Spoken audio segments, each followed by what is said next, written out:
Alors, je suis le lieutenant-colonel Thibaut Valette, j'ai 42 ans, je travaille à l'École nationale d'équitation et à l'Institut français du cheval et de l'équitation. Mon cheval s'appelle King du Brio, c'est un selle français qui a 12 ans et qui appartient à l'IFCE. Lieutenant-colonel Thibaut Valette, bonjour. Vous êtes l'une des révélations de l'année 2015 au sein de l'équipe de France de concours complet. Et justement, ce qui serait intéressant, c'est de savoir votre trajectoire, en fait. Comment vous êtes arrivé finalement à d'un coup apparaître sur le devant de la scène et puis en plus à obtenir des médailles?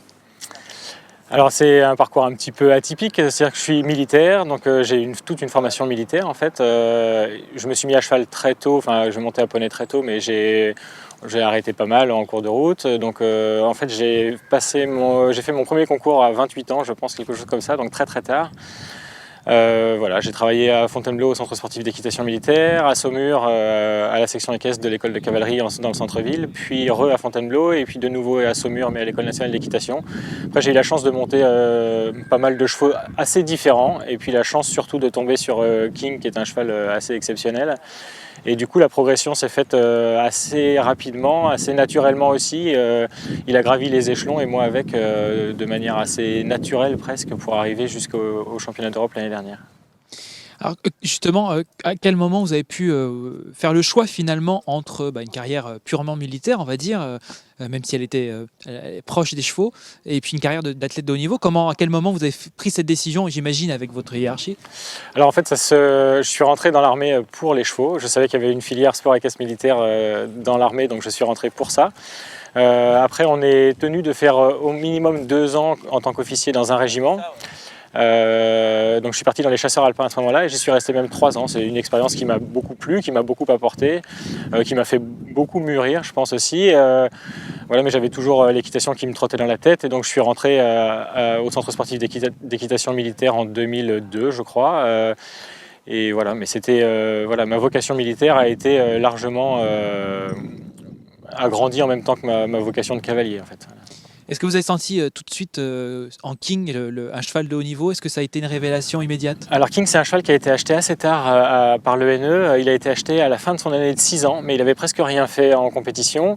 Et l'année de 7 ans, c'est pas moi qui l'ai monté, c'est Gildas Flamand, qui était un cavalier de complet, qui a arrêté maintenant, qui fait du dressage, qui l'a sorti en concours et qui, en arrêtant la compétition en concours complet, a demandé à ce que ce soit moi qui récupère ce cheval-là. Et c'est vrai que la première fois que je l'ai essayé, je ne me suis pas dit que ce serait un crack parce qu'on n'en sait jamais trop rien à l'avance, mais par contre j'ai trouvé qu'il avait des qualités énormes de souplesse, de locomotion, de sauteur et de franchise, et que c'était un cheval qui avait a priori toutes les aptitudes pour faire un bon cheval. Après on ne sait jamais vraiment jusqu'où ils vont aller, parce qu'on sait que dans notre discipline il peut y avoir pas mal de petits soucis de santé, de mental, de choses comme ça. Donc j'ai pas trop l'habitude de faire des plans sur la comète et de tirer des plans à trop longue échéance, mais c'est vrai que c'était un cheval qui me paraissait très sain, physiquement, mentalement, et un cheval intéressant à travailler et à faire progresser. L'année 2015 donc s'est traduit pour vous par en fait une première sélection en équipe de France et puis finalement des premières médailles.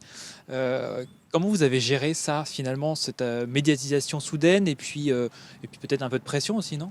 Oui, après je suis quelqu'un d'assez naturellement réservé, donc j'ai besoin et j'aime bien me mettre un peu dans ma petite coquille et me protéger un petit peu comme ça. Donc ça n'a pas changé ma vie. Dès que je suis rentré, j'ai continué de faire, parce que je fais des galas avec le cadre noir, donc j'ai continué de monter les chevaux pour les galas, de faire mes cours aux élèves, de monter mes chevaux de concours avec plaisir. Donc il n'y a pas grand chose qui a changé et je pense que c'est bien que ça se passe comme ça. J'ai besoin d'avoir du temps avec mes chevaux, j'ai besoin de sentir un peu de calme autour de tout ça, pour rester concentré, pour rester lucide.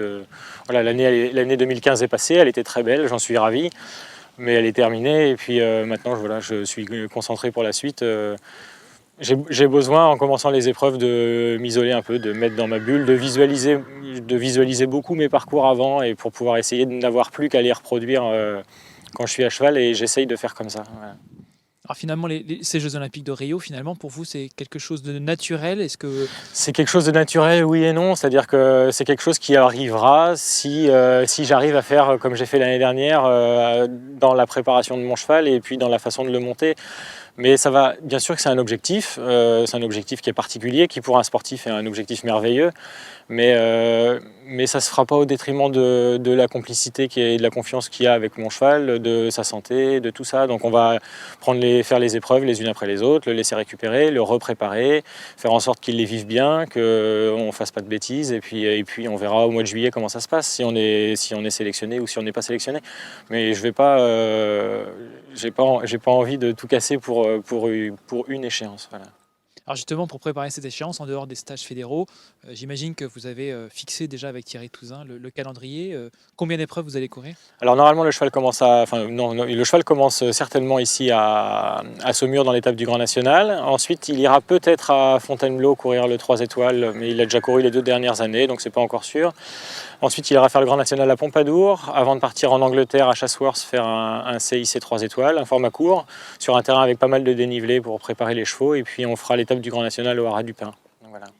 Donc a priori il y aura 4 concours d'ici la fin du mois de juin et la sélection. Donc, ouais.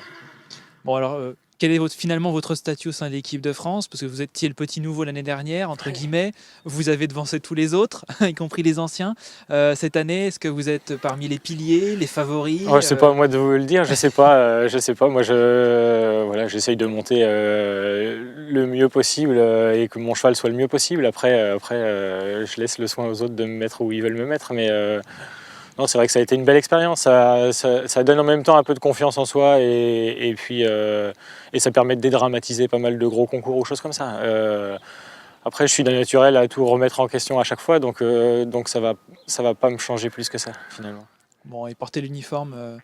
Alors porter l'uniforme, c'est une fierté. C'est vrai que c'est bien pour l'armée, c'est bien pour le cadre noir, c'est bien pour toutes ces choses-là, plus que sur le plan personnel. Bien sûr que c'est gratifiant, c'est enrichissant, tout ce qu'on veut, mais c'est bien parce qu'on est aidé. Moi, j'ai la chance d'avoir une carrière militaire voilà, où je fais ce que j'aime, je vis de ma passion.